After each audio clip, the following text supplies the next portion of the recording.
तीन मछलियां। बहुत समय पहले की बात है। एक बड़ी और खूबसूरत झील थी। झील इतनी साफ थी कि पानी में तैरते हुए भी मछलियां अपने चेहरे का प्रतिबिंब देख सकती थीं। झील के चारों ओर हरे भरे पेड़ लगे थे, जिनकी छाया में मछलियां दिन भर मस्ती करतीं।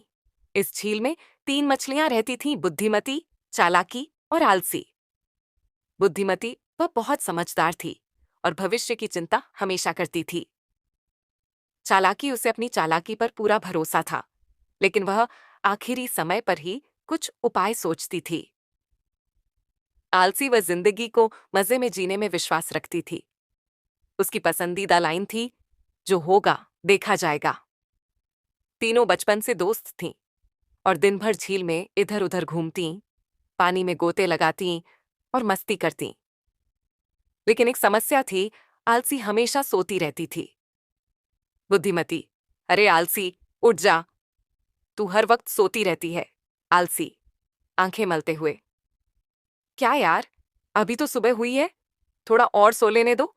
चालाकी, हंसते हुए, सुबह? अभी दोपहर के 12 बज चुके हैं। आलसी, ओह, फिर तो लंच टाइम हो गया, चलो कुछ खाना ढूंढते हैं। तीनों अपनी मस्ती में लगी थीं कि अचानक झील के किनारे हलचल होने लगी। पेड़ के नीचे दो आदमी बैठे थे और आपस में बातें कर रहे थे। पहला मछुआरा, अरे भाई, इस झील में बड़ी बड़ी मछलियां हैं। दूसरा मछुआरा, हाँ, कल सुबह जल्दी आकर इनका शिकार करते हैं, अच्छा पैसा मिलेगा। तीनों मछलियां ये सुनकर घबरा गईं। बुद्धिमती, अरे नहीं, हमें जल्दी से जल्दी यहां से निकलना होगा। चालाकी, अरे इतनी जल्दी घबराने की क्या जरूरत है, मैं आखिरी समय पर कुछ कर लूंगी। आलसी, उबासी लेते हुए, अरे बाबा, ये मछुआरे हर दिन आते हैं, कुछ नहीं होता, कल देखा जाएगा। बुद्धिमती ने अपना फैसला कर लिया था। उसने उसी रात एक गुप्त रास्ते से झील से बाहर निकलकर पास की नदी में जाने का निश्चय किया। आलसी, जाना, हमें तो मजे से रहना है। अगली सुबह मछुआरे जाल लेकर आ गए। उन्होंने झील में जाल डाल दिया और कई मछलियां उसमें फंस गईं, जिनमें चालाकी और आलसी भी थीं। अब चालाकी के दिमाग की बत्ती जली। चालाकी, मन में, अबे अब क्या करूं? ओह हाँ, मरी हुई मछली बनने का नाटक करती हूं। उसने अपनी सांस रोक ली और अपनी आंखें आधी बंद कर लीं। मछुआरा, अरे ये तो पहले से मरी हुई ग्रह है, लग रही है, इसे फेंक दो। मछुआरे ने जैसे ही उसे पानी में फेंका, चालाकी ने झट से तैरकर अपनी जान बचा ली। अब बारी थी आलसी की। आलसी, अच्छा आइडिया है, मैं भी मरी हुई मछली बन जाती हूं। लेकिन समस्या यह थी कि उसने मछुआरों की बातें सुनी ही नहीं थीं। मछुआरों ने जैसे ही उसे जाल से निकाला, उसने डर के मारे जोर जोर से हिलना शुरू कर दिया। मछुआरा, अरे ये तो मरी नहीं है, बस आलसी है। मछुआरे हंसे और उसे टोकरी में डाल दिया। बेचारा आलसी आलस्य के कारण पकड़ लिया गया। अब आलसी को बाजार में बेच दिया गया।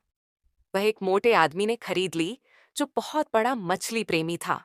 मोटा आदमी, हंसते हुए, आज तो स्वादिष्ट मछली बनेगी।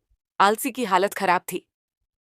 वह सोचने लगी, काश मैंने कल ही बुद्धिमती की बात मान ली होती। लेकिन तभी उसकी किस्मत पलटी।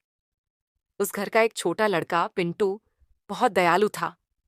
जब उसने आलसी को देखा तो बोला, पिंटू, पापा, इसे मत खाइए, ये कितनी प्यारी लग रही है। मोटा आदमी, लेकिन बेटा ये मछली है। पिंटू, जिद करते हुए, नहीं, मैं इसे अपने बाथटब में पालूंगा। मोटे आदमी ने हार मान ली और आलसी को पिंटू के बाथटब में डाल दिया। अब आलसी बाथटब में अकेली थी। उसने सोचा, अबे झील का पानी कितना अच्छा था, ये बाथटब तो बहुत छोटा है। दिन पिंटू बाथटब में पानी बदल रहा था। आलसी ने सोचा, यही मौका है। जैसे ही पानी बाहर निकला, आलसी उछलकर बाल्टी में जा गिरी। पिंटू कुछ समझ पाता इससे पहले ही वह बाल्टी से कूदकर पाइप में चली गई और धीरे धीरे होते हुए वापस झील में पहुंच गई। जब आलसी झील में पहुंची तो उसने देखा कि बुद्धिमती और चालाकी उसकी राह देख रहे थे। चालाकी, हंसते हुए, और बहन, मजा आया बाथटब में। बुद्धिमती, अब समझ आई कि पहले से तैयारी क्यों करनी चाहिए? आलसी शर्माते हुए। हाँ यार, गलती हो गई। अब मैं तुम्हारी बात हमेशा मानूंगी। तीनों हंसी मजाक करते हुए फिर से झील में मस्ती करने लगीं। कहानी की सीख। 1, समझदार लोग पहले से तैयारी कर लेते हैं। 2, चालाक लोग संकट के समय भी बच निकलते हैं। 3, आलसी लोग हमेशा मुसीबत में फंस जाते हैं। अब अगली बार जब कोई संकट आए तो आलसी मत बनना, वरना मछली की तरह जाल में फंस जाओगे।